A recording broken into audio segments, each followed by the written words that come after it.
इधर ध्यान। कृति 20 album. Album मैंने तुमको बताया फोटोज को जमा करके एक बुक बनाते हैं, उसको कहते हैं एल्बम। कर्ता सुदर्शन 9th स्टैंडर्ड के अंदर न्याय मंत्री जिसने लिखा था उसी ने ये वाली तुम्हारी कहानी भी लिखी है।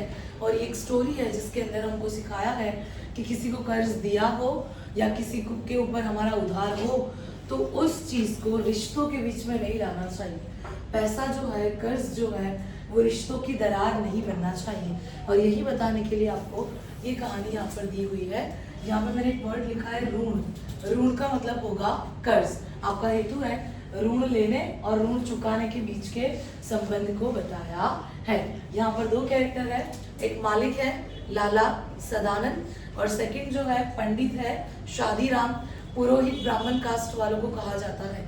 और ये दोनों कैरेक्टर के बारे में आपको ये स्टोरी दी है जिसके अंदर एक कैरेक्टर जो है वो कर्ज लेता है दूसरे कैरेक्टर से और उन दोनों का बिहेवियर आपको ये स्टोरी के अंदर बताया हुआ है। ठीक है। सदानंद जो मालिक है उनसे कर्ज लिया पंडित शादीराम ने। अब वो कर्ज लेने को भी कई साल हो गए। कितना कर्ज लिया था तो 500 रुपये 500 रुपये कर्ज लिया था। और वो इतने गरीब थे कि वो पैसे जमा करके जो मालिक लाला सदानंद है उनको चुका नहीं पा रहे थे। वो जब भी पैसे जमा करते तो कोई ना कोई काम हो जाता। और पहले तो ज्यादा अमाउंट जमा ही नहीं हो पा रहा है, मुश्किल से कई टाइम तक पैसे थोड़े थोड़े थोड़े अटल नहीं चवर नहीं 2 रुपए 5 रुपए ऐसे कर करके उन्होंने 80 रुपये जमा किए। ठीक है। और वो 80 रुपये भी उनका खुद का पंडित शादीराम का बेटा बीमार हुआ, उनका लड़का बीमार हुआ तो वो सारे पैसे भी दवाइयों में चले गए। अब उनको हमेशा टेंशन रहती है पंडित शादीराम को कि लाला सदानंद का कर्ज चुकाना है, उनका ऋण चुकाना है। वो जब भी उनके यहाँ पर जाते तो उनकी नज़र और गर्दन नीचे झुकी रहती, उनको शर्म आती कि उन्होंने उनका कर्ज चुकाया नहीं है। और यही टेंशन उनको होता रहता, वो शांति से रह भी नहीं पाते थे। हर वक्त यही सोचते रहते थे कि किस तरीके से पैसे कमा कर, किस तरीके से पैसे जमा करके वो लाला सदानंद का कर्ज चुकाए। दूसरी तरफ लाला सदानंद जिनको शादीराम के कर्ज की कोई पड़ी भी नहीं, उन्होंने एक बार भी ताकीद नहीं की है, याद नहीं दिलाया कि भाई मुझे 500 रुपये तेरे देने बाकी है, एक बार भी नहीं कहा। लेकिन फिर भी शादीराम को बहुत टेंशन होता है।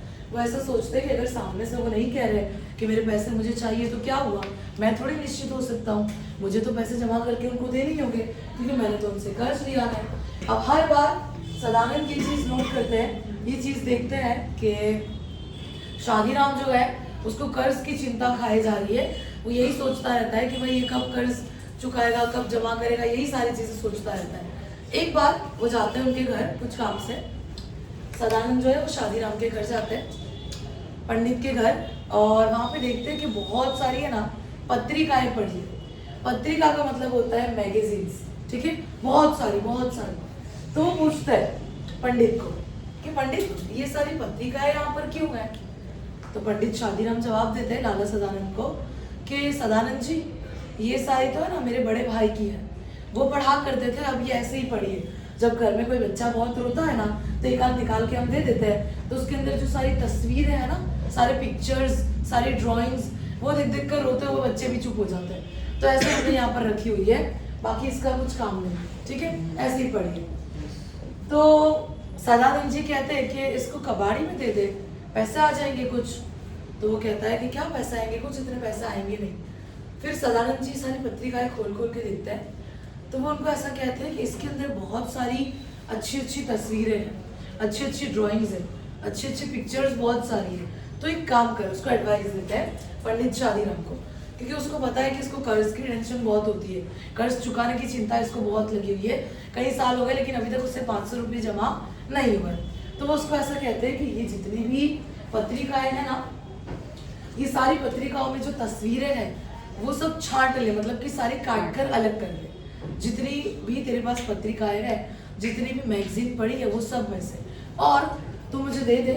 इसकी एल्बम बनाकर अपने अखबार के अंदर विज्ञापन करवाते, एडवर्टाइज करवाते। अगर किसी को शौक होगा ना तो वो खरीद लेगा, तो 1-2 हज़ार रुपये अपने पास आराम से आ जाएंगे और कर्ज भी तो मुझे आसानी से चुका देगा। तो पंडित शादीराम को ये आइडिया अच्छा लगता है। सदानंद जी तो चले गए। अब घर में जितनी पत्रिकाएं थी ना वो सारी की सारी पत्रिकाओं के अंदर से उन्होंने तस्वीर कट करके, तस्वीर छांट कर निकाली, और उनको ऐसा लग रहा था कि एक एक तस्वीर 10-10 का नोट है, और 100-200 तस्वीरें निकल गई। ठीक है, सारे पिक्चर्स उन्होंने कट करके रख ली, और वो सारे सदानंद जी के यहाँ पर देख रहे हैं। सदानंद जी ने वो सारी तस्वीरों का मिलाकर एक एल्बम बनाया। ठीक है, और अखबार के अंदर विज्ञापन दे दिया, एडवर्टाइज कर दी कि भाई इस तरीके का एक एल्बम है पुरानी पिक्चर्स का, पुराने ड्राइंग्स का, मैगजीन में से लिए हुए, तो अगर किसी को चाहिए तो वो पोस्ट कार्ड कर, ठीक है, पत्र लिखकर भेजे। ये उन्होंने विज्ञापन दे दिया, एड्रेस वेड्रेस भी सब लिख दिया। अब पंडित जो है शादीराम, वो रोज डाकघर जाके देख रहे हैं कि कोई चिट्ठी आई, कोई पत्र आया, कोई उनके नाम का लेटर आया। रोज जाके देख रहे हैं, लेकिन कोई लेटर, कोई पत्र नहीं आ रहा। 1 महीना बीत गया, लेकिन कोई पत्र, कोई लेटर आया नहीं। 1 महीने के बाद एक पत्र आया कलकत्ता के मारवाड़ी सेठ का, कलकत्ता के मारवाड़ी सेठ का पत्र आया। ठीक है, और पत्र में लिखा हुआ था कि एल्बम भेज दीजिए, अगर पसंद आ गई तो जितने दाम होंगे उतने दे दिए जाएंगे। वो बात अंदर लिखी हुई थी। तो बहुत खुश हो गए पंडित शादीराम। तो उन्होंने जाकर सदानंद को बात बताई कि भाई कलकत्ता के एक मारवाड़ी सेठ का पत्र आया है, और वो जो एल्बम है ना, वो मैंने डाकघर के द्वारा भिजवा दी, पोस्ट ऑफिस जाकर वहाँ पर वो एड्रेस पर भिजवा दी। सदानंद जी ने कहा कि चलो ठीक है, बहुत अच्छा हुआ। फिर ऐसा कहा जाता है, अंदर लिखा तो नहीं है पर आगे ऐसा लिखा हुआ है कि दुगने पैसे उनको मिले थे। मतलब कि हम मान सकते हैं कि वो जो एल्बम है वो 1000 रुपए की सेल हुई है। ठीक है, ये अंदाजा है, टेक्स्ट बुक में कहीं पर भी ये वर्ड दिया नहीं है, लेकिन अगर एमसीक्यू आ जाता है तो तुमको 1000 लिख देना है। दुगना मतलब कि 1000 होगा। 500 कर्ज था, दुगना कितना हुआ 1000। अलग अलग ऑप्शन दिए होंगे, 1000 लिख के आ जाना। फिर उसके बाद ये बात को 6 महीने बीत गए, 6 महीने निकल गए। अब 6 महीने के बाद लाला सदानंद जो है ना, वो बहुत ज्यादा बीमार हो जाते हैं। इतने बीमार हो जाते हैं कि वो बिस्तर पर से उठ भी नहीं सकते और बार बार बेहोश भी हो जाते थे। और पंडित शादीराम उनके पास रहते थे और उनके पास ही बैठकर माला जपते, भगवत गीता पढ़ते थे।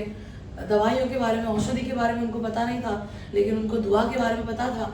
तो वो उनके सिरहाने बैठकर माला जपते रहते, भगवान का नाम लेते रहते, भगवत गीता पढ़ते रहते, यही वो करते रहते थे। ठीक है, तो एक दिन क्या हुआ, ये जब वो बीमार हुए बहुत और वो उनके सिरहाने बैठे थे, तब लाला सदानंद बेहोश हो गए। लाला सदानंद की माता दौड़ कर आए, उनकी वाइफ, उनकी बीवी आई फटाफट पानी लेकर उनके मुंह में पानी छिड़क रहे हैं। इतने में जब वो देख रहे थे उनकी कंडीशन, तो पंडित शादीराम को उनके तकिए के नीचे कुछ चुभा के, कोई कड़क चीज उनके तकिए के नीचे है। तो उन्होंने तकिया उठा के नीचे से निकाला, तो देखा तो वही आया जो कलकत्ता के मारवाड़ी सेठ को भेजा था। ठीक है, अब उस वक्त तो वो बेहोश थे, थोड़ी देर में उनको होश आ गया और वो एल्बम लेके बैठे थे पंडित शादीराम।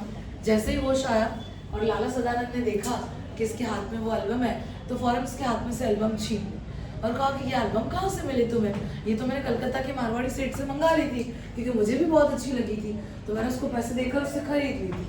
अब ये बात उनको अच्छे से पता लग गई थी कि कोई कलकत्ता का मारवाड़ी सेठ नहीं है। वो एल्बम खुद किसने खरीदा है? लाला सदानंद ने ही खरीदा है। और यहाँ पर पता लगता है कि लाला सदानंद जो थे वो एक सज्जन मालिक थे, एक परोपकारी मालिक थे। उनको पैसे चाहिए भी नहीं, तो उनको पता था कि उसकी कंडीशन अच्छी है भी नहीं, उसके बावजूद भी उन्होंने ये पूरा एल्बम वाला नाटक रचा ताकि पंडित शादीराम के दिमाग में से कर्ज चुकाने की जो चिंता है, जो टेंशन है, वो निकल सके। और ये बात जब पंडित शादीराम को एंड में रियलाइज हुई, तो उनकी नज़र में लाला सदानंद के लिए इज्जत और भी ज़्यादा बढ़ जाती है। और यहाँ आपको बताया है ये कि आप किसी को कर्ज दे रहे हो या आपका कर्ज किसी को देना बाकी है, तो ये दोनों सिचुएशन के अंदर कभी भी रिश्तों में दरार नहीं आनी चाहिए। कर्ज के लिए आपको कौन सा वर्ड दिया है? ऋण। कितना कर्ज लिया था उन्होंने? 500 रुपये। ठीक है, एल्बम भी उन्होंने खरीदी तो कर्ज कितना हो गया? दोगुना। ठीक है, मतलब कि 1000 रुपये में वो एल्बम बिकी हो। क्लियर? समझ आ गया?